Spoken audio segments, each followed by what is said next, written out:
Mpenzi mtazamaji, karibu tena kwenye channel yetu hii ya Bwana ni haki yetu. Leo tena tumepata nafasi, tumshukuru Mungu. Ametusaidia. Maana yeye ni Mungu wa kusaidia, ni Mungu wa kurudisha. Akatupatia nafasi nyingine kwa ajili ya kutubu. Tumshukuru Mungu katika hilo. Kabla tujaendelea na kipindi chetu, tuombe. Mtakatifu Baba mbinguni, asante Bwana kwa ajili ya jina lako takatifu na neema zako na rehema zako na upendo wako ajabu kwetu mbinguni. Tunakushukuru Bwana kwa kuwa ni mwema na mwenye upendo. Yesu, umetulinda siku zote hizi na hasa ni siku nyingine. Mungu asante Bwana kwa ajili ya ulinzi wako mtakatifu. Tunakushukuru Yesu. Mungu wa mbinguni, napenda kujifunza neno letu hili Mungu. Tunaomba Bwana wa mbinguni ukae pamoja na sisi, ukatutakase, ukatubariki, ukatupatie malaika wako watakatifu, ukatulinde na kuendelea kututunza na kutupatia taarifa mbalimbali. Pia Mungu wa mbinguni, Roho Mtakatifu akatuwezeshe kuelewa neno na kulisoma neno. Yesu asante Bwana, katika jina la Yesu Kristo. Amina.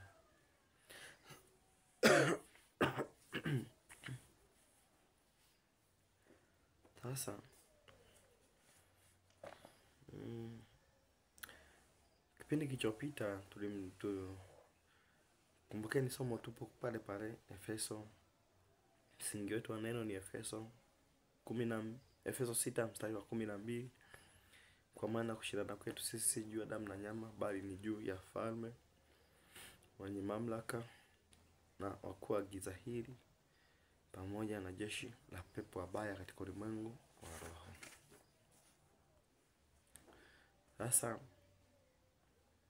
lakini tukasema sasa haya mambo mengine yote, wenye mamlaka, wakuu wa giza na jeshi la pepo wabaya, wao katika hizo falme 4. Na tukazifafanua falme, na tuko kwenye falme ya pili sasa.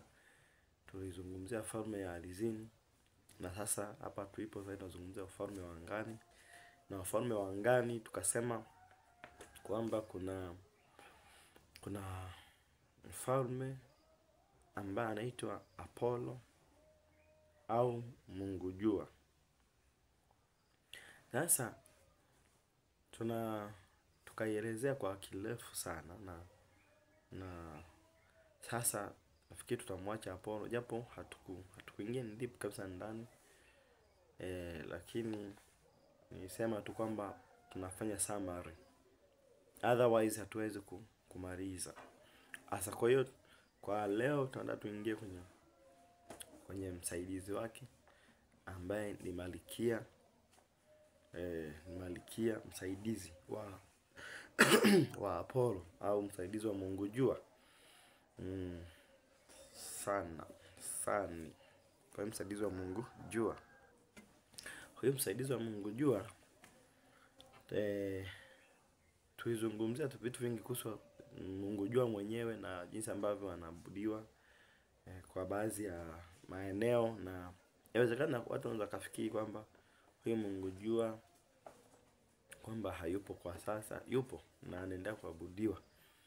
Unaona, na kuna watu hadi leo wanaabudu kimira, wanaabudu kidini kabisa wapo. Kwa hiyo anaendelea kuabudiwa. Sasa kuna msaidizi wa huyu Apollo. Msaidizi wa Apollo huyu anaitwa Artemi, ambaye huyu ni malkia wa anga, anaitwa Artemi. Lakini kabla yote, na hata kipindi cha pili sahau, lakini hebu angalia hivi vitu ambavyo Mungu aliviweka. Shetani anatumia vitu ambavyo Mungu ameviweka. Shetani anatumia vitu ambavyo Mungu ameviweka. Hana jipya, hakuna alichokiumba hata kimoja. Lucifer hakuna alichokiumba, na majeshi yake hakuna alichokiumba hata kimoja. Isipokuwa wanatumia Mungu kile ambacho amekiweka kuwapotosha wanadamu. na kuanzisha ibada ambazo ni za kipepo. Zingine zinaendelea mpaka zinakufa, lakini zingine zipo mpaka leo na hazitakufa. Kwa hiyo tukiangalia Yeremia 31:35. Yeremia 31 mstari wa 35. Hebu tuangalie. Hii nitakiwa nisome kabisa hata kabla sijaanza huu ufalme wa angani. Yeremia 31:35 anasema, Bwana asema hivi, awapae watu jua ili kuwa nuru wakati wa mchana, na amri za mwezi na nyota ili kuwa nuru wakati wa usiku, aichafuae bahari hata mawimbi yake yakavuma. Umeona, kwa kumbe Mungu alitupatia jua ili iwe nuru wakati wa mchana, amri za nyota na nuru ya mwezi, na mwezi kuwa nuru wakati wa usiku. Lakini saa hizi tumegeukia kuviabudu vitu ambavyo Mungu ametupatia. Na obviously kuna watu wanaviabudu na wanafanikiwa, and then wanahisi kama ndio Mungu. Kumbe hawajui kwamba hiyo ni miungu. Shetani ameamua tu, bwana wewe mkerubi ufinikae mwenzangu, wewe geuka kuwa mwezi. Kwa hiyo wana indulge mafundisho fulani ya kuabudu mwezi, mafundisho ya kuabudu nyota, mafundisho ya kuabudu jua. Hii ni miungu kabisa ipo na inafanya kazi. Ni mashetani haya. Lakini vile Mungu alivyoviumba vinabaki kwa objects. Basi.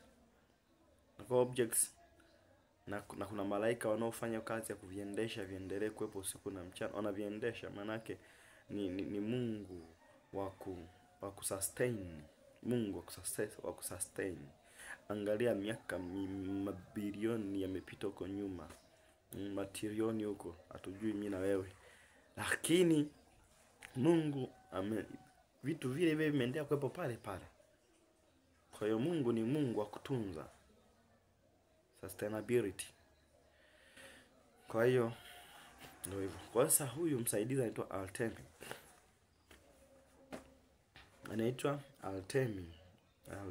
Huyu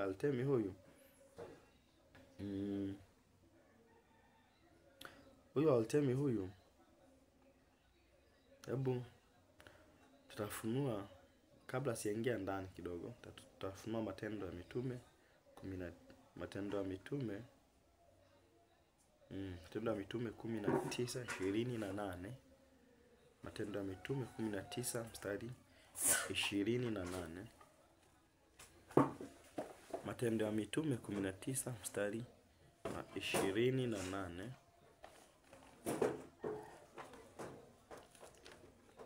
Matendo ya Mitume 19:28.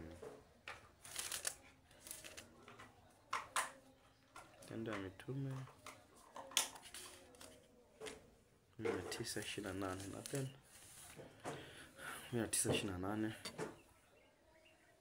inasema,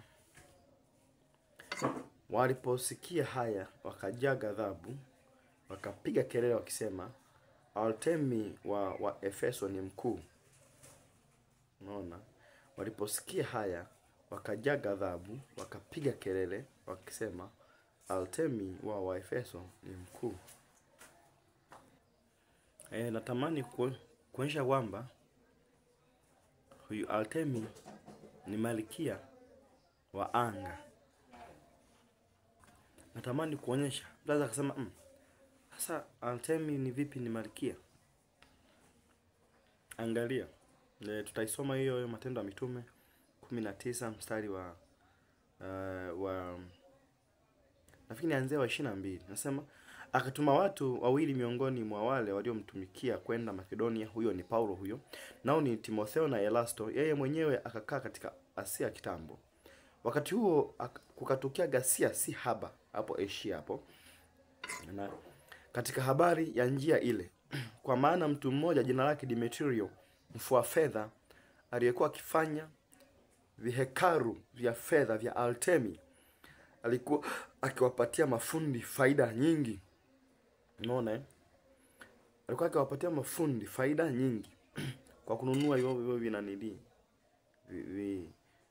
hekalu vya Artemi, manake visanamu vya Artemi. Sema akakusanya hao pamoja na wengine wenye kazi ile ile, akasema, enyi wanaume, mnajua ya kuwa utajiri wetu hutoka katika kazi hii. Tena mnaona na kusikia kwamba si katika Efeso tu, bali katika Asia yote pia Paulo huyo amewashawishi watu wengi na kuwageuza nia zao, akisema ya kwamba hiyo inayofanywa kwa mikono sio miungu. Si kwamba kazi hii yetu ina hatari ya kudharauliwa tu, bali na hekalu la Mungu mke aliye mkuu, bali na hekalu la Mungu mke aliye mkuu, hiyo 27 hiyo, aliye mkuu Artemi, kuhesabiwa si kitu na kuondolewa utukufu wake, ambaye Asia yote pia na walimwengu wote humwabudu. Asia yote pia na walimwengu wote humwabudu. Ndipo sasa waliposikia haya wakajaa ghadhabu, wakapiga kelele wakisema, Artemi wa Waefeso ni mkuu. Umeona? Huyu Artemi ni mungu mke ambaye huku ni malkia wa angani. Huyu malkia wa angani alikuwa akiabudiwa Efeso, alikuwa akiabudiwa Asia nzima. Ukisema nchi za Asia zote, angalia zote nchi zile ambazo utakuta kuna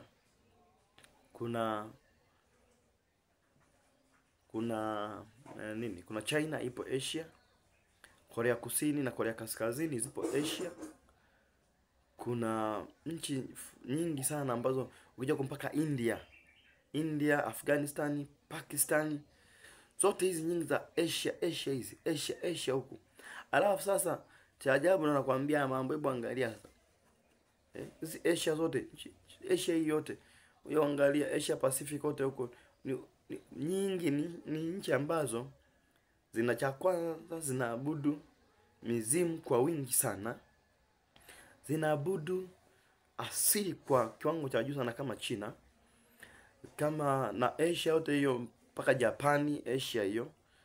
Hebu angalia hizi nchi zinaabudu pia, yani miungu sana, lakini zinaabudu pia pia ni nchi ambazo zina Waislamu wengi pia. Hizi ndio nchi za Kiarabu, lakini zote ziko Asia hizo. Umeona? Zina Waislamu wengi sana pia.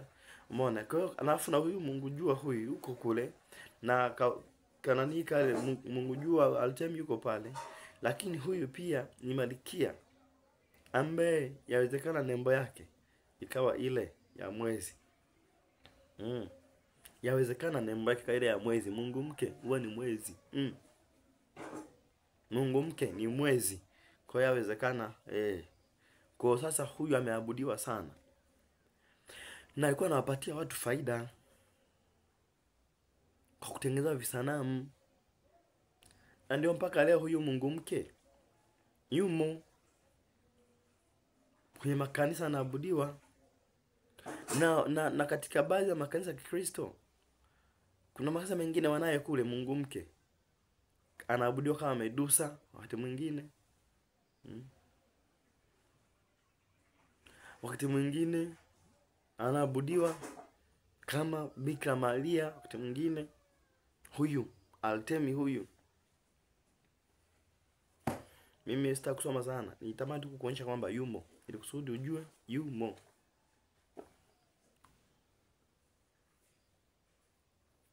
Malkia huku nyuma huku hawakuweza kumpa jina hilo, lakini huko kwenye nani amepewa jina kwenye Matendo ya Mitume, lakini huko nyuma alikuwa anaitwa Malkia wa Mbingu, Malkia wa Mbingu. Na amezungumzwa sana. Nitakupata vitu vingine uvisome wewe mwenyewe. Nitakupatia vitu vingine uvisome wewe mwenyewe kwa muda wako. Mungu akikusaidia. Wewe Malkia wa Mbingu ambaye ndiye Artemi, utapita katika Yeremia 7 mstari wa 18. Yeremia 7:18 na Yeremia 44 mstari wa 17 mpaka 18. Yote na mpaka 19. Yeremia 44 mstari wa 17 mpaka 19. Alafu kuna Yeremia 44 mstari wa 25. Kumbukumbu la Torati 4 mstari wa 19. Kumbukumbu la Torati 17 mstari wa 3. Yoshua 10 mstari wa 12 mpaka 13.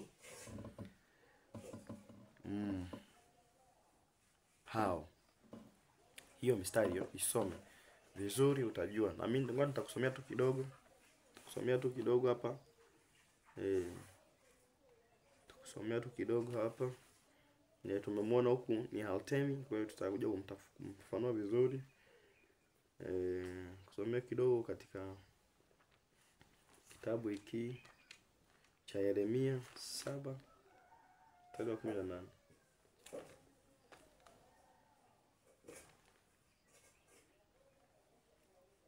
Yeremia 7 mstari wa 18. Yeremia 7:18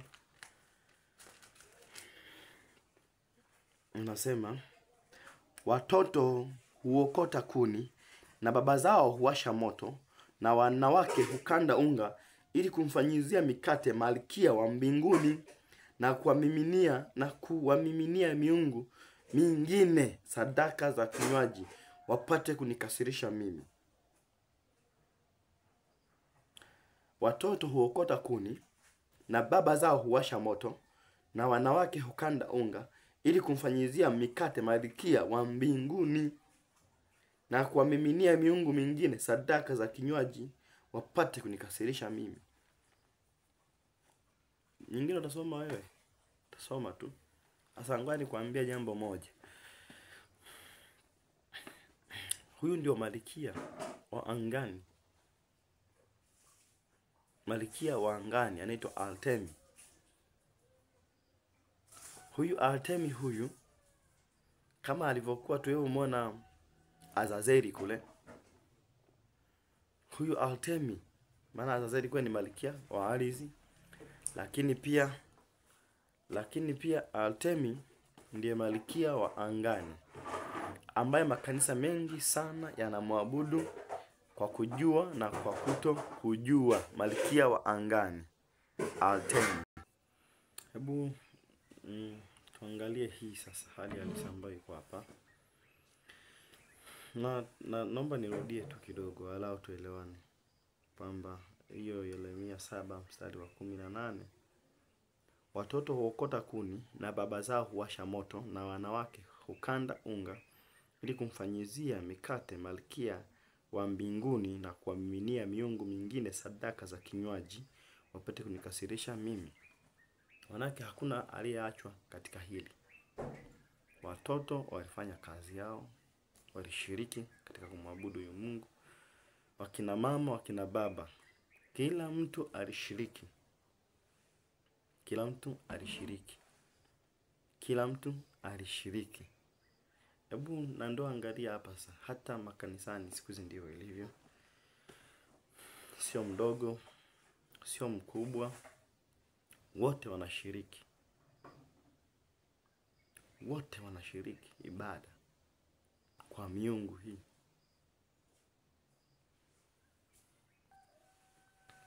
Na tulikuwa tunazungumza baya ya sanamu ya Bikira Maria. Unakuta katika hiyo ibada wote walioko kwenye ibada wanashiriki. Jamani, sizungumzii kanisa la mtu, nazungumzia habari ya sanamu. Tumeona katika Matendo ya Mitume kwamba huyu Demetrius mfua fedha alikuwa akitengeneza hizi sanamu, walijipatia fedha nyingi sana. Na baadhi ya wafanyabiashara ambao ndio kazi yao hiyo. Huyo Altemi aliwapa fedha nyingi sana. Na fedha nyingi akona watolea kwa nani? Kwa hao watu ambao wanamwabudu. Na akasema kwamba hiyo kazi sio tu kudharauliwa tu. Yaani sio tu kufa tu. Pamoja na ibada kwa malkia wa mbinguni, malkia, Mungu mke huyo Altemi itadharauliwa kote, ambaye anaabudiwa kote dunia nzima. Ukisikia dunia nzima, hebu angalia idadi kubwa sana ya watu wanaomwabudu huyu. Akisema dunia nzima haimaanishi kwamba wote wanamwabudu. Manake kila mahali huyu yupo na anaabudiwa. Pita kila mahali sanamu ya Bikira Maria inaabudiwa. Sawa. Bikira Maria imo kwenye Biblia, lakini haimo sanamu, imo mtu, na huyu mtu ana neema. Bwana yu nawe, salamu Maria, umejaa neema. Hiyo sala ni nzuri sana.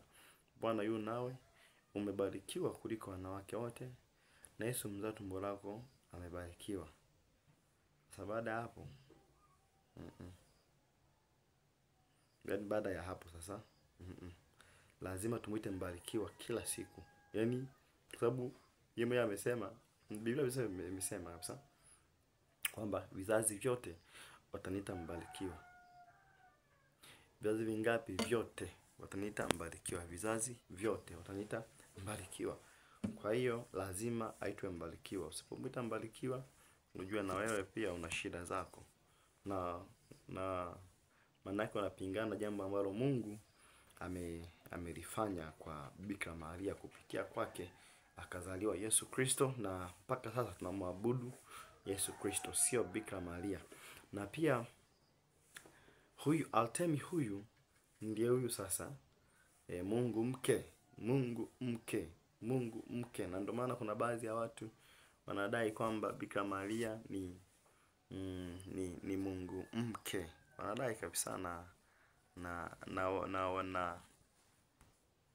kwa maana, hebu piga tu picha unaposema Maria mtakatifu, mama wa Mungu, tuombee sisi wakosefu sasa na hata siku ya kufa kwetu na milele. Amina. Maria mtakatifu, mama wa Mungu, ni mtakatifu kweli, lakini mama wa Mungu, tuombee sisi wakosefu. Mama wa Mungu, tuombee sisi wakosefu. Maana yake Mungu kazaliwa. Na Mungu, Yesu ni Mungu. Hapa itawachanganya wengi sana, na itawachanganya sana. Yesu ni Mungu, lazima uelewe. Katika nafsi hizi tatu, tutafundishana siku moja tukipata nafasi, Mungu akitujalia. Lakini kumfanya Maria kuwa kama naye ni chombo cha kuabudiwa, hapana, chombo cha kupewa heshima kubwa sana sana sana. Kwa sababu kwani wagoma Bikira wangapi? Lakini hawakuweza kufanya hivyo kwa sababu yani ni jambo gumu sana na si jepesi sana kabisa. Hebu angalia walimsema ni vipi mtaani, walimnyanyasa vipi mtaani. Watu walimfikiriaje mpaka anazaliwa? Watu walifikiria vipi? Hata Yesu mwenyewe hakuheshimika kwa sababu yawezekana watu walijua huyu ni mtoto nje ya ndoa huyu. Huyu haiwezekani. Kwa hiyo huyu mama alipea so much cruelty. Yaani ambayo anafanyiwa, so much pain alikuwa nazo. Lakini alivumilia mpaka kamzaa Yesu. Kwa sababu it was divine intelligence ambayo imeingia ndani ya yule mama. Divine power to continue with the fight until the end. Sometimes tuna lose kwa sababu hatuna divine energy, divine power, divine revelation ambayo inatoka kwa Mungu direct. Sasa huyu mama aliweza kufanikisha hilo jambo. Ungekuwa ndio wewe na mimi. Tungemtoa. Sikia sasa, hizi habari zimenishinda. Majirani wananisema, watu wananisema ovyo. Sasa mimi kwa kweli na mimi ni bikira, hasa upumbavu mimi sitaki. Haya, sangoma wako wapi? Naenda kununua vidonge. Nunua vidonge, chukua madawa, sijui chukua nini. Na wasichana nyinyi. Haya, kazi Mungu anaona. Endeni kuzichomoa tu. Hamjui kwamba kumbe wengine mnatoa ni manabii wa Bwana na mtakuja kujibu. Wengine mnawatoa ni manabii wa Bwana hata kama wamezaliwa kwa njia ambazo hazieleweki, lakini ni manabii wa Bwana, utajibu. Sasa hebu angalia hili jambo sasa. Angalia hili jambo kwa makini sana. Ni wakupewa heshima kama ambavyo watu wengine wanapewa heshima, tena huyu ni heshima ya juu kabisa. lakini sio ibada. Ibada kwake haiwezekani. Ibada kwake haiwezekani, na yeye hatuombei. Ashakufa. Hakupaa kwenda mbinguni, alishakufa wakazika. Kwa hiyo mpaka leo kaburi lake lipo, ukienda lipo. Sasa hakuna, kwa huyo hawezi kuombea kwa kuwa ashakufa. Na wafu hawana ijara kabisa na walio hai. Ukiona wanakuja, sijui anatokea Bikira Maria mahali, sijui anatokea wapi, sijui Rwanda anatokea wapi. Huyo ni Mungu Artemi, Malkia wa mbingu, na anayekutokea, anayetokea watu. Sasa nitokana na Bikira Maria kabisa. Mungu wewe, huyo sio Bikira Maria. Hilo ni pepo, hilo ni jini, hilo ni shetani. Tena shetani mufirisi, tayari kufirisi imani yako. Kwa hiyo ujue kabisa kwamba huyo ni Artemi, huyo aliyekuwa akiwapatia hawa watu faida. Ni Artemi, kwa makini sana. Huyo Mungu Artemi yupo makanisani mpaka leo anaabudiwa. Na nimetoa tu mifano kwamba sanamu ya Bikira Maria, sijataja kanisa la mtu, nimetaja sanamu. Sanamu ya Bikira Maria inakuwa inahubiriwa kila mahali, inapitishwa kila mahali, na ipo kila mahali, na kila aina ya rangi, kuna kila aina ya fedha, kila aina ya shaba, kila aina ya dhahabu. Ujue kabisa kwamba huko ni kushiriki sanamu, kushiriki sanamu. Ile sanamu mnapokuwa mnaiabudu, kinashuka kiumbe cha rohoni, shetani mwenyewe Artemi. Kwa hiyo lazima uwe makini sana. Kama umekeleka, Mungu akusaidie. Usikeleke, usome neno kuira hapa neno ili kama kwenye Biblia kuna sehemu watoto wa Mungu walichonga hizo sanamu. Ukiangalia sanamu nyingi zilichongwa na makafiri, zilichongwa na wanaoabudu miungu mingine, zilichongwa na wapumbavu walikuwa wanaabudu miungu mingine ambayo haina kichwa wala miguu. Lakini katika hili neno hakuna mtume aliyechonga sanamu, hakuna yote yule, hakuna wale mitume 12 na wale 70 na hakuna ambaye alichonga sanamu, hayupo. Kwamba sasa Yesu kaondoka, sasa tunachonga sanamu. Hivi uje kuanzishwa Rumi, Italia kule. Baada tu ya kumruhusu yule jamaa aingie, yule mfalme, mpaka hata ubatizo ukabadilika.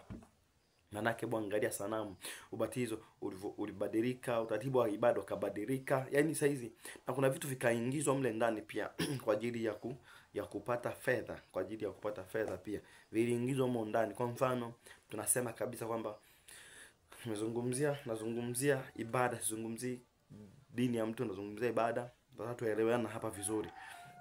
Hebu angalia kipindi cha nyuma kabisa, ilikuwa kusamehewa dhambi lazima. Ya kwanza unasamehewa aidha na padri au sijui ni askofu, mimi sielewi, ila padri sijui papa. Lakini mara nyingi lazima kaungame kwa padri, lazima kaungame kwa padri. Padri mwenyewe alikutongoza ukamkataa, afu unaenda kuungama kwake kwamba ulizini.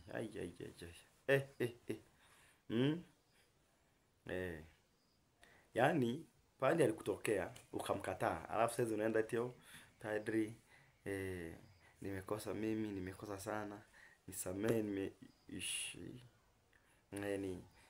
nimekutana na Juma kule, tukafanya kitendo ambacho sio kizuri mbele za Mungu.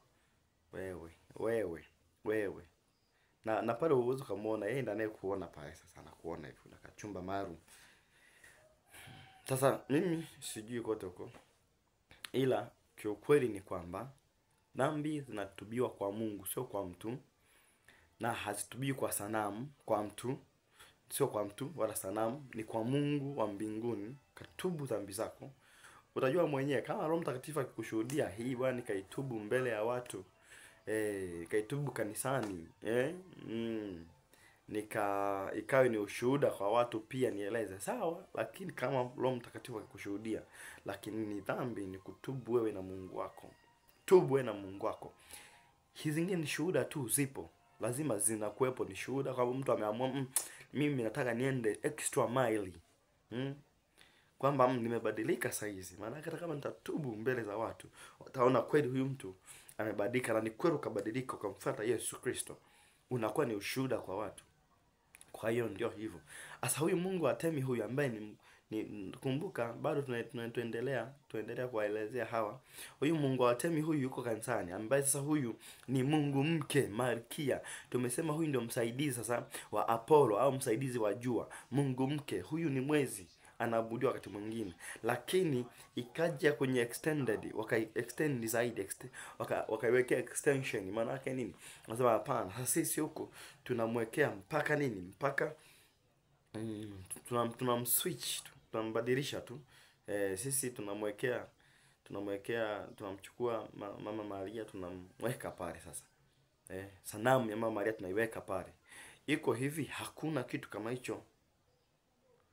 Mimi nataka tumfuatie Yesu kwenye maisha yake. Tufuate wanafunzi wake hawa kuanzia 12 mpaka 72 hawa. Je, walichonga hizo sanamu? Tumeona pa waliochonga hawa, walikuwa wanachonga ni Dimitrio pamoja na wafanya biashara wengine, ndio walikuwa wakifanya hizi biashara.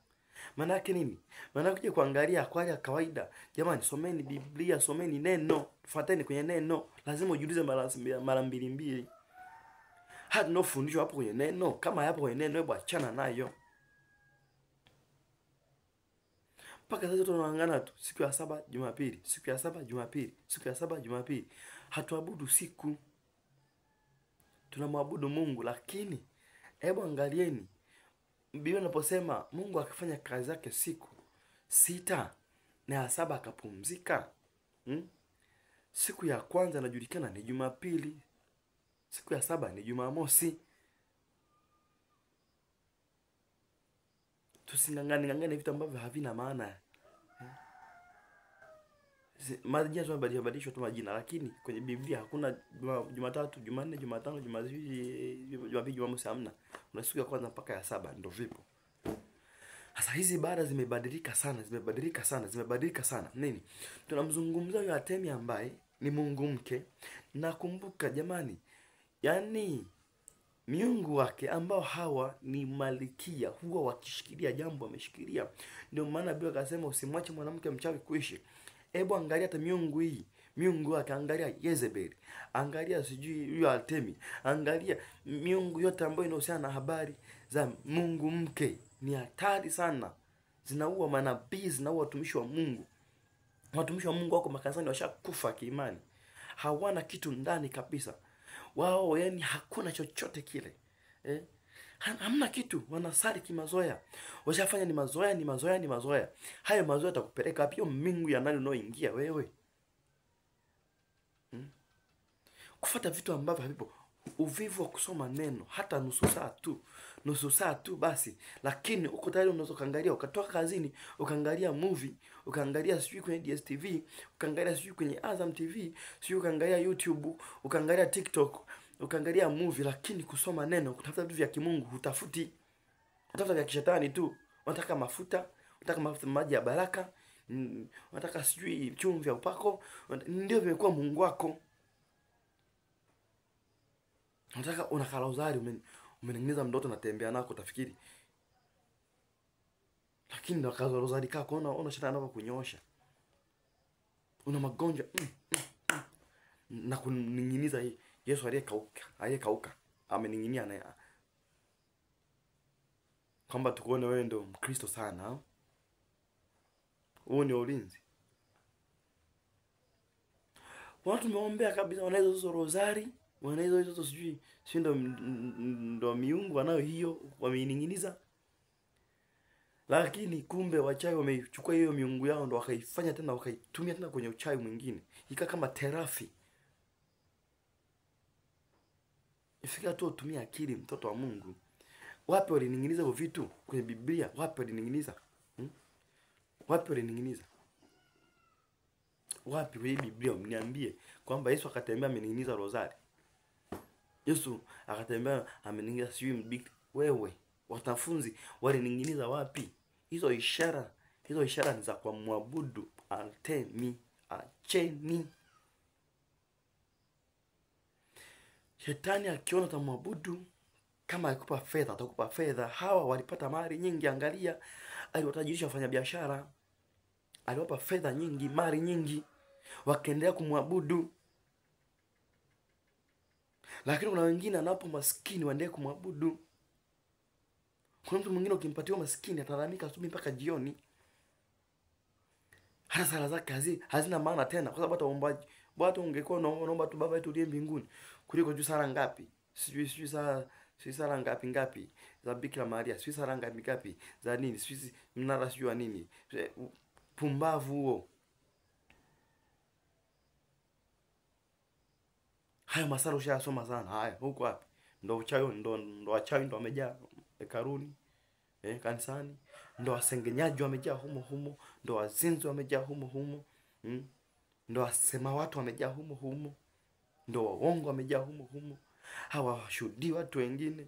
Ukiona mtu ameenda, inawezekana ameenda kwa sababu anaoa au anaolewa mle, ndio anaenda. Lakini sema nikafuate nguvu za Mungu za upaji. Ndio maana mnawapatia nafasi hata manabii wa uongo kuendelea kuwadanganya watu.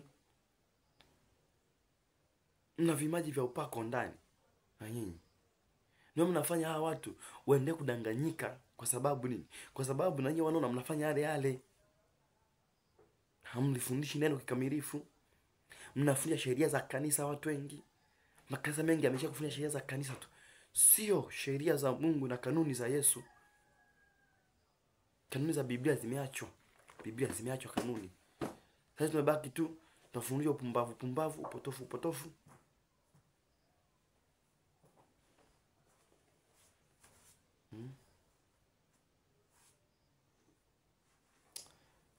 Mungu atusaidie sana. Mungu wa mbinguni atusaidie sana. Mungu wa mbinguni atusaidie sana. Kwa maana kushindana kwetu sisi si juu ya damu na nyama, bali ni juu ya falme na mamlaka, juu ya kuwa giza hili, na juu ya majeshi ya pepo wabaya katika ulimwengu wa roho. Lazima tujue vita vyetu sisi ni juu ya mapepo, ni juu ya falme. Sasa falme zinapambana kupitia watu. Tunaposoma katika Mithali 16 mstari wa 16 nasema, si afadhali kupata hekima kuliko dhahabu? Naam, yafaa kuchagua ufahamu kuliko fedha. Chagua ufahamu kuliko fedha. Chagua ufahamu kuliko fedha. Chagua hekima kuliko dhahabu. Uchague hivi vitu. Alafu kitu kingine, hebu angalia. Watu wengine wakasema wanatukana, lakini hebu angalia. Angalia.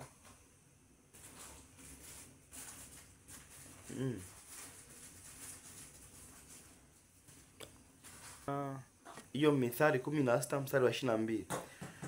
Inasema ufahamu ni chemchemi ya uzima kwake aliye nao. Ufahamu ni chemchemi ya uzima kwake aliye nao. Moyo wake mwenye ufahamu ni chemchemi ya uzima kwake aliye nao, bali kufundishwa kwa wapumbavu ni upuuzi wao. Bali kufundishwa kwa wapumbavu ni upuuzi wao. Kwa hiyo kumbe, hebu angalia. Yaani kama wewe usomi neno, kama wewe usomi Biblia, unafundisha tu sheria ambazo hata kwenye Biblia hazipo. Mnafundisha habari za sheria za kanisa tu. Hakuna cha sheria za Mungu, kanuni za kanisa, hakuna kanuni za Mungu. Umeona? Kwa hiyo hebu angalia kwa hali halisi. Kwa hiyo Biblia inasema kufundishwa kwa wapumbavu ni upuzi wao. Lakini pia hebu angalia hapa katika hiyo Mithali 16:25 nasema, iko njia ionekanayo kuwa sawa machoni pa mtu, lakini mwisho wake ni njia za mauti. Ni njia za mauti. Ni njia za mauti. Jamani, hizi njia ambazo njia, kumbuka dini ni njia. Dini ni Kiarabu. Dini ni njia. Sasa nasema hizi njia, na ndio maana Mungu akasema kuna njia nyembamba. Yesu mwenyewe akasema, kuna njia pana na nyembamba. Pana wanaiendea wengi. Sasa waendea njia pana, wanaoendea wengi. Unapata jua ujui. Maana yake nini? Njia ya wanaoendea wengi ni njia ile ambayo sio nzuri. Kwani twende na ukweli, hawa wasanii wetu wanaoimba nyimbo za kidunia, nyimbo za kumsifu shetani, sio makanisani hawa umomo. Na wanafungishwa ndoa humo makanisani. Makanisani humo makanisani wamo. Wanao manyimbo ya kidunia. Wanapiga sijui majimbo gani. Hey. Sijui. Kwa hivyo kuangalia hali kama hiyo, manake ni nini? Wote tumepotea kiufupi. Jamani, utashangaa sana. Katika kanisa kuna wacha Mungu, watu karibu waliomo watu 100. Lakini Mungu akija, ikipigwa tarumbeta, katika yao 100 zakaondoka huyu au hawa wawili. Ifikia hatua tuwe na akili. Ifikia hatua tuwe na akili. Tujue tunafanya nini na tulisome neno, lituelekeze neno, sio mtu. Kwa hiyo lazima tuelewe sana. Lazima tujue sana. Biblia inasema mjue sana huyo Mungu. Sio kidogo, sana. Mjue sana. Jamani, kuna muda mwingine lazima tutafakari na kuwaza sana. Kuna njia ionekanayo, njema. Kuna njia ionekanayo, Iko njia ionekanayo kuwa sawa machoni pa mtu, lakini mwisho wake ni njia za mauti. Hiyo njia ya kumwabudu Artemi kupeleka kwenye njia za mauti. Huyo Artemi anaabudiwa makanisani. Huyo Artemi anaabudiwa paka India. Artemi anaabudiwa kenda kule. Miungu ile Mungu mke ipo. Mnaangalia season ya Kihindi afiki mnaelewa. Miungu wake mwanamke, yaani kuna miungu ya kike ile inonyunyuzwa sadaka, sijui maziwa inanyunyuziwa, sijui na mtu anaenda na sai kabisa anavalishwa sijui nini. Apigwa mpaka sinduri, kitu mwingine si sinduri ndo nanilile ya ndoa, lakini unakuwa unazunguka ule nanilile madhabahu unaizunguka, unacha maua. Mungu mke yule. Na kama mnamwabudu wote Mungu mke, mtadumu always na mtakaa salama kabisa bila shida. Lakini mmoja anamwabudu Mungu mke, mwingine anamwabudu Mungu wa mbinguni, hata siku moja. Ndio maana lazima swala ndoa mliangalie sana. Sio tu mtu tu anaenda kuimba sasampa mnampiga ndoa. Sio mtu tu yuko kule anakuja yuko kwenye sijui nazungusha antena mnampiga ndoa. Sio mtu yuko kule sijui sweet sijui amekwaje kule mnampiga ndoa. Jamani. Angalieni sana haya mambo. Mnashiriki kwenye dhambi za kijinga sana. Jamani, tuangalieni sana kuhusu hizi habari. Angalieni Mungu Artemi anavyoabudiwa. Anaabudiwa kimira, anaabudiwa Asia nzima, lakini wanamwabudu tofauti. Yaani wanamuextend, wanamweka extension, wanamrefusha. Manake huku ataabudiwa kimila, wataweka wananilia Mungu mke, watamweka na sanamu ya Mungu mke fulani. Huku ataabudiwa kanisani, huku ataabudiwa msikitini, huku ataabudiwa wapi, mdogo. Alafu na hawajui kama wanamwabudu wengi wao. Sasa hizo sanamu zote za Mungu mke, jua kabisa ni Mungu mke Artemi. Huyu ni malkia wa mbingu. Huyu ni msaidizi wa Apollo, ambaye ni Mungu jua. Lazima muwe makini sana kwenye mambo. Lazima Mungu awasaidie sana kuelewa hili jambo. Vinginevyo hii njia hii ambayo tunaiona ni njia salama itatupelekea pabaya. Ni mauti, mwisho wake ni mauti. Sio salama, ni mauti. Kwa lazima uelewe haya mambo. Sasa wewe usifungwe na jambo la kidini.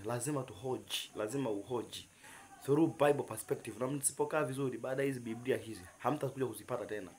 Mtapata Biblia ambazo zimechakachuliwa, zimetolewa maana nzito imewekwa ndogo. Yaani nakwambia hapo siku mtatafuta mtazipata. Tafuteni hizi Biblia mapema. Mkae nazo, hata kama unaweza kununua Biblia 100, nunua weka ndani. Itakuwa ni urisi. Kwa hiyo fikia hatua usome neno, acha kutafuniwa. Soma neno. Siku hizo watakatifu ndo tumewageuza. Sasa watakatifu actually hatujui kama huyo mtu alikuwa ni mtakatifu au sio. Lakini sasa ajabu, sasa sisi ndo tumeweka vipimo vya kidunia kwamba hizo ni sanamu, ni ibada sanamu zote hizi. Yaani mimi nimekufa hivi, alafu niko sehemu fulani kule, kuna jambo nimefanya eti la la kijamii labda linaonekana kabisa kama Dorcas labda vile, na wewe kwa mtakatifu fulani tuombe. Hivi unajua nimekufaje wewe? Yaani hivi kusaidia watu ndio maana utakatifu? Angalieni huyu Mungu wa Temi alivyoingia kwenye makanisa mbalimbali. Tunamwabudu huyu mtu bila kujua. Na ndio nafikia tu watu wa fedha makanisani ndio tunawaabudu. Yaani wao wakisema jambo ndio lenyewe. Sababu mtu ana fedha, lakini uzinzi hamkemei, dhambi hamkemei, sababu ana fedha, ana hela, mnamwabudu huyo mtu nakwambia. Sasa kuna mtu upo, kila mtu anatakiwa apewe heshima. Yaani heshima yake, kila mtu lazima apewe heshima yake kutokana na jinsi alivyo, na kweli hatukatai. Lakini kila mwanadamu anaheshimika kupewa heshima yake kwa haki, kwa haki. Sio kwa sababu ana kitu. Sasa hizo habari za kwamba mtakatifu fulani tuombe, huyo unajua ni mtakatifu. Kuna mtu mmoja tena wanamwandaa kwa mtakatifu. Ni hapa Tanzania nafikiri. Endeleeni kumwandaa kwa mtakatifu. Tajikuta mnaabudu mizimu. Abudu mizimu. Ninawaambia. Mtakatifu nani tuombe? Mtakatifu nani tuombe? Wanakuombea wewe ili iweje? Wakuombea shakufa na kuombea. Wao wenyewe kuzimu. Wanakuombea nini? Someni neno, hebu someni Biblia bwana, Kwani ukisoma tu Biblia jamani unakufa? Mbona umbea, mnaweza mkapiga umbea asubuhi mpaka jioni kuhusu mtumishi wa Mungu fulani?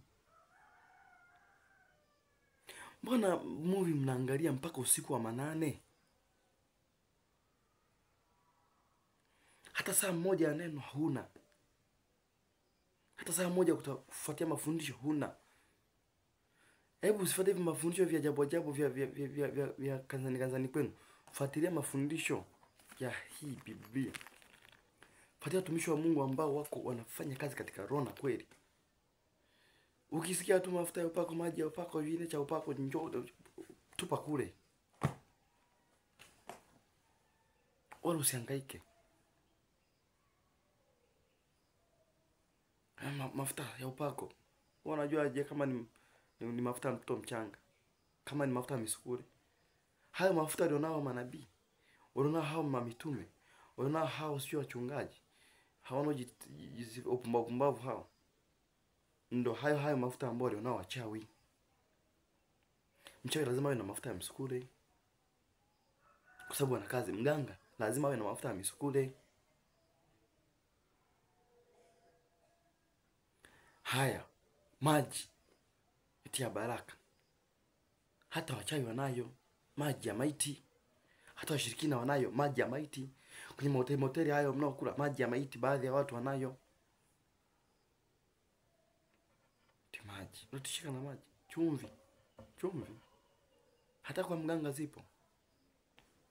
Kwani zile nani nyeupe zile chumvi gani zinaitwaje zile? Kama zimekaa kama ubani, sijui kama ubani zile. Kipigwa hapo mzee. Kama chumvi hivi. Tena zile zinazolia pa. Na chumvi na ile hivyo. Kwa tofauti gani kati ya wewe mtumishi wa Mungu unayefanya vituko hivyo na wewe mganga yule ambaye ana maji ya maiti, ana ubani ambayo na yenyewe inalia kama chumvi hivyo na muonekano huu? Haya, ana mafuta ya msukure, ana mafuta sijui ya mtoto mchanga, sijui ana mafuta ya sea, ndio mnasema. Mna tofauti gani? Kwa nini msifuatie mafundisho?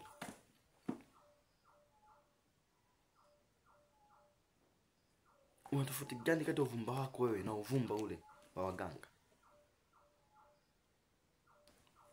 Acheni upumbavu. Biblia hapa. Lazima uwe makini sana. Tasema mimi sisi tunasoma mambo ya Walawi, endelea. Mambo ya Walawi kufukiza uvumba. Someni. Tafukiza ambao havifukiziki. mnakaribisha uwepo wa kipepo, mnafikiri mko kwenye uwepo wa kimungu. Acheni hayo mambo. Someni neno, fundisheni neno, kemeni dhambi, watu waende mbinguni. Njoo upate hiki, njoo upate hiki, njoo upate hiki, njoo upate hiki. Ambao hawajapata wamekufa.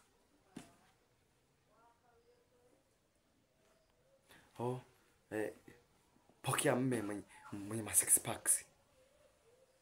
Ma six packs ndo nenda kuishi naye. Six packs kuna muda anakuwa one pack. Ndio utajua ujui. Wanataji wanaume wenye vifua vipana waje. Kifua kwanza uzinzi tu. Nakwambia kuna siku vifua vinachacha.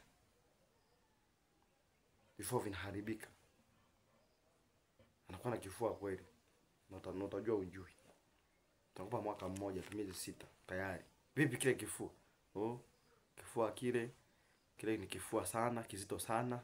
Sasa si utaka wenye kifua, pokea.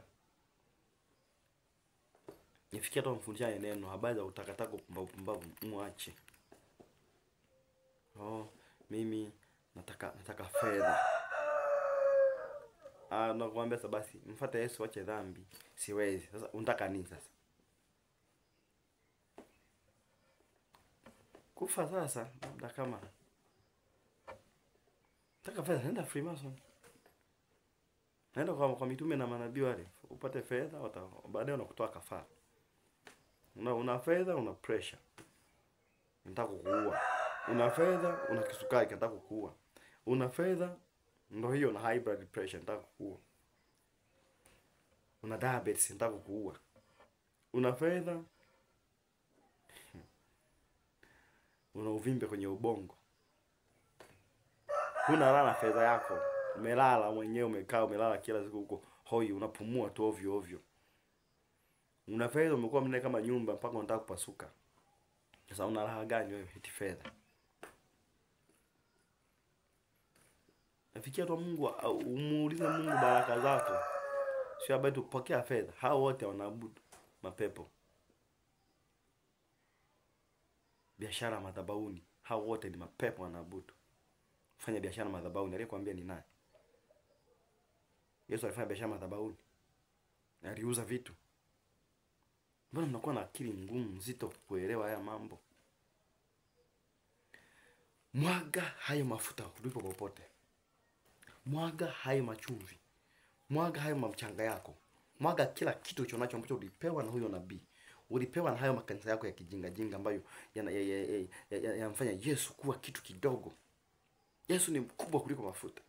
Yesu ni mkubwa kuliko chumvi. Yesu ni mkubwa kuliko maji. Ligeukie neno.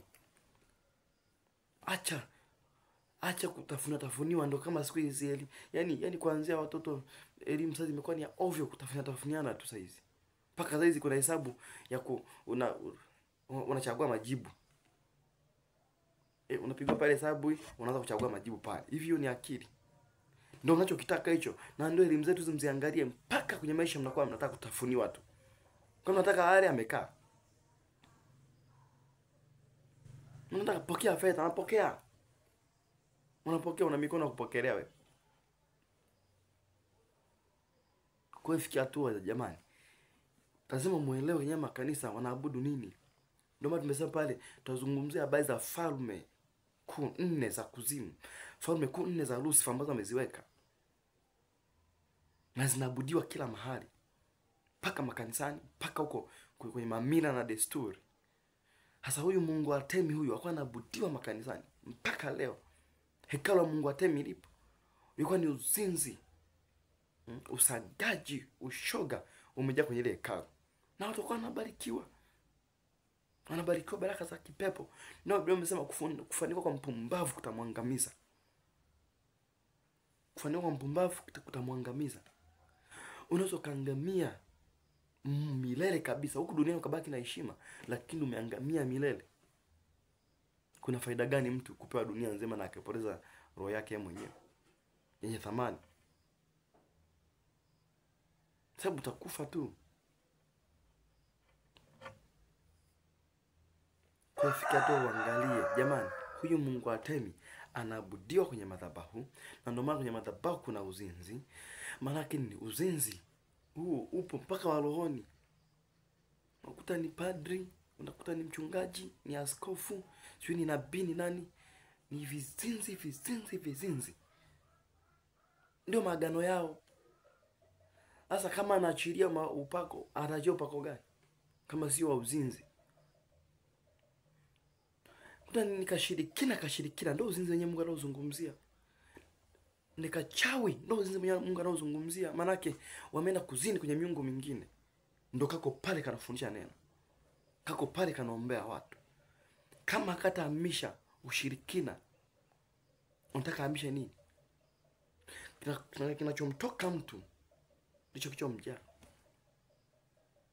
Kilicho ndani ya akili, yani iko upako wake ule alionao ndio anaweza kuwapatia watu wengine. Alivyo baba, walivyo watoto ndivyo alivyo baba. Nikitaka kujua watoto wako na kuangalia wewe. Nikitaka kujua wewe na kuangalia watoto wako jinsi walivyo. Carelessness. You don't even care that you have children, that you have a family, that there are all the people around surrounding you, that you don't even think.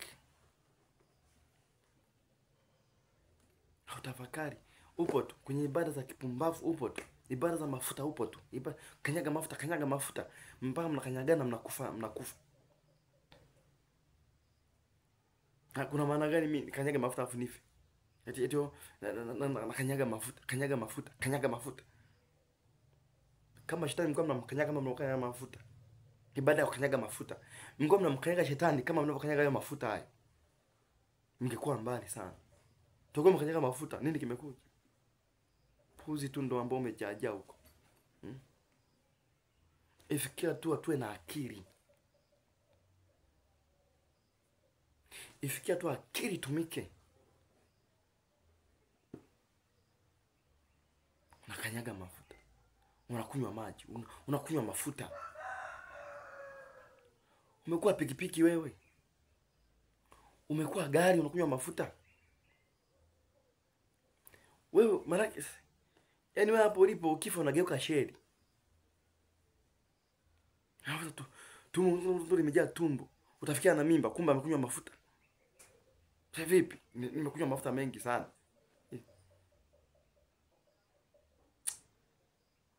Umekuwa kiwanda kwamba wewe mnabii akitaka kutunza mafuta anatunzia kwako. Hao ni mapepo, acha. Nimekunywa maji. Nyumbani kwako hakuna maji. Unanunua maji gereni laki. Nani sio 50 au maji ameombewa sio amefunga siku 200. Na hiyo usifunge. Shida ni unataka kutafuniwa na mtapigwa sana. Hizo ibada zote mnazoona zinaendelea ni za Mungu Atemi. Zinaendelea nyingi sana za kipumbavu, uzinzi. Kubeba tu haki za watu madhabahuni. Nabii. Kwa nabii mmoja paka. Unajiuliza huyu nabii wa Nigeria huyu sio mtu nani yule? Wamevaa nguo za ndani tu alafu kabisa kweli. Yani natamani hata yani sio nipasue kichwa hicho tuelewane vizuri yani.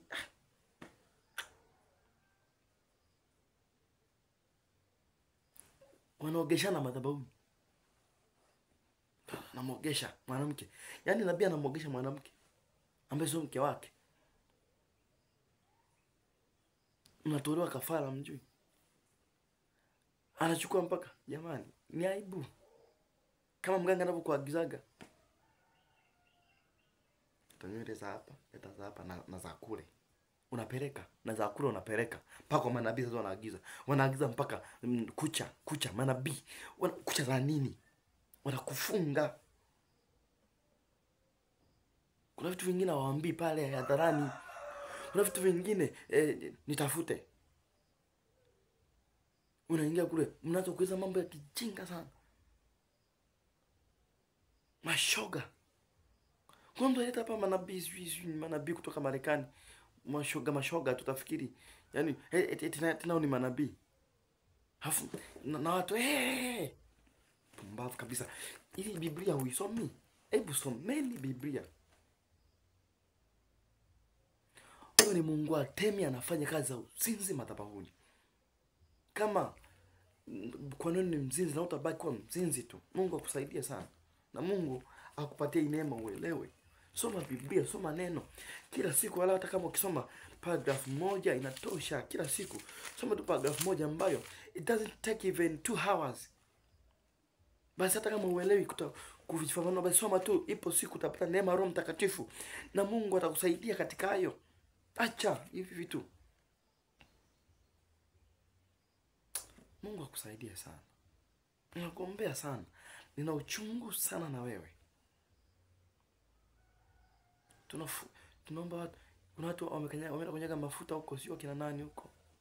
Enda Kawe. Kumbe ile wamekanyaga ndio amacha miguu yao pale. Kamata kabisa. Wale watu wanatumia za ile miguu yako kufanyia kazi pale. Mimi niko kutafuta riziki. Kwa makanisa watu wameingia wanaabudu mizimu. Wanatoka na mizimu. Kila siku tunahudumia sisi. Tunajua haya mambo. Kila siku wanasali rozari lakini hebu angalia ni mizimu. Kila siku wanapiga tasbihi ni mizimu. Tumswalie sijui nani, umswalie nani? Ndio yale kwani nyinyi mnatofautiana na wengine? Fulani tuombe. Kwamba kwenye kila dua unamweka sijui mtume. Mtume. Sema mtume mnaelewa. Tumswalie mtume. Acheni habari za mizimu. Mwana mpo. Kwenda kwa mganga hamna shida. Kwa kuna mganga wa kitabu hamna shida.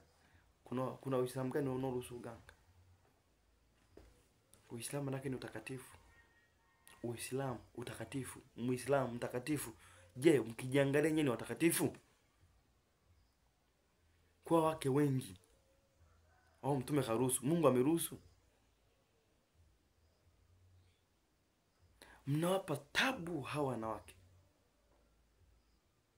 Na sikudanganya hata mtu mmoja kama watapendana. Mwisho wa siku mimi nakwambia unawapeleka kuzimu na wao wanaenda kuzimu na watoto wanaozaliwa na mke mkubwa na mke mdogo na mke sijui wanne yule hawatapendana hata siku moja, kwa sababu uwezo ukatumikia mabwana wawili. Utampenda mmoja utamchukia mwingine. Kwa hiyo utapeleka kwa matumizi huku nao watoto watakuchukia. Wanatengeneza kizazi cha chuki. Unatengeneza chuki ndani ya familia. Hizo zote ni ibada za kimizimu, ibada za uzinzi, kuruhusu ujinga. Hawa walioruhusiwa, hebu jiulize. Unasema tu mbona akina Suleiman. Mmoja Suleiman mwisho wake ilikuwa ni nini? Alienda kuabudu mizimu kutokana na wanawake. Sasa hizo zote ni ibada za uzinzi. Ibada za sanamu zote hizo. Ibada za Artemi. Fikia tu bukua na akili basi. Jamani, mashehe pia mnazo Biblia, someni. Bali Zaburi na Injili sinaruhusiwa. Zaburi, Torati, Injili. Vitabu vya Torati vyote vya Musa mnaruhusiwa kuvisoma. Vitabu vya Injili mnaruhusiwa kuvisoma. Si Yesu alileta Injili Yesu. Zaburi mnaruhusiwa kuisoma. Nabii Daudi. Someni basi. Mungu awasaidie sana. Na Mungu awasaidie sana. Na muomba Yesu awasaidie sana katika hili. Msimwabudu kwa njia ambazo mnaenda kuabudu mizimu. Mnaweza kusema hii jamani nani tu ni mfano tu. Hakuna mfano adizani kama hiyo. Ndio maana hata yule Yesu aliyesimamishwa jangwani wakati wameng'atwa hawa nyoka, alipoenda kule, walipoenda naye kule, maana walienda naye, Walivyoenda naye kule waliendelea kumwabudu vile vile. Asa Mungu akasema hapana, kwa akamtumia mtumishi wake. Mungu alimtumia wakaivunja ile sanamu. Maana kiligeuka kwa sanamu kwa watu. Huyo Yesu amegeuka kwa sanamu kwenu. Someni neno basi. Mjue kwa nini ilifikia tu ile sanamu ya yule nyoka ikavunjwa ya jangwani, na wakati huo ukimtazama uko unapona kwa wakati huo. Basi Mungu awasaidie sana. Tutaendelea kwenye kipindi kinachofuata kuhusu huyu wa tatu ambaye pia yumo kwenye Biblia. Tumemzungumzia huyu Apollo au Mungu jua. Tukamzungumzia leo, tumemzungumzia Artemi ambaye almost ni Mungu mwezi tu. Ni Mungu mwezi. Ni malkia wa mbinguni. Ni malkia wa mbinguni. Ndio mwenye kazi zake hizo. Someni Matendo ya Mitume. Mungu awasaidie sana. Na Mungu awapiganie. Naamini Mungu atawasaidia. Basi katika jina la Yesu Kristo, Mungu akupe baraka. Lakini unapokuwa naomba pia, basi lazima ombe rehema kwa Mungu. Tunazungumzia habari ya ufalme wa angani ambavyo unaofanya kazi. Kwa hiyo Mungu akusaidie, Mungu akubariki sana. Tunaongea machache sana kati ya mengi ambayo yapo. Hatuwezi kuongelea yote. Kwa hiyo Mungu akubariki, akusaidie. Lakini pia wewe unayetaka kuomba kumpiga Mungu Artemi ambaye anasumbua maisha yako, lazima uingie kwenye toba kama ushakumwabudu. Na lazima uingie kwenye toba tu. Alafu uingie kwenye vita kwa ajili yake. Kwa sababu ameshikilia vitu vyako vingi, ameshikilia imani yako, amemshikilia Yesu wako, ameshikilia kila kitu chako. Na wewe ameshikilia imani yako na hujui unaenda wapi unaelekea wapi. Ameshika yeye, huyu Mungu, malkia wa mbinguni. Basi Mungu akubariki katika jina la Yesu. Amina.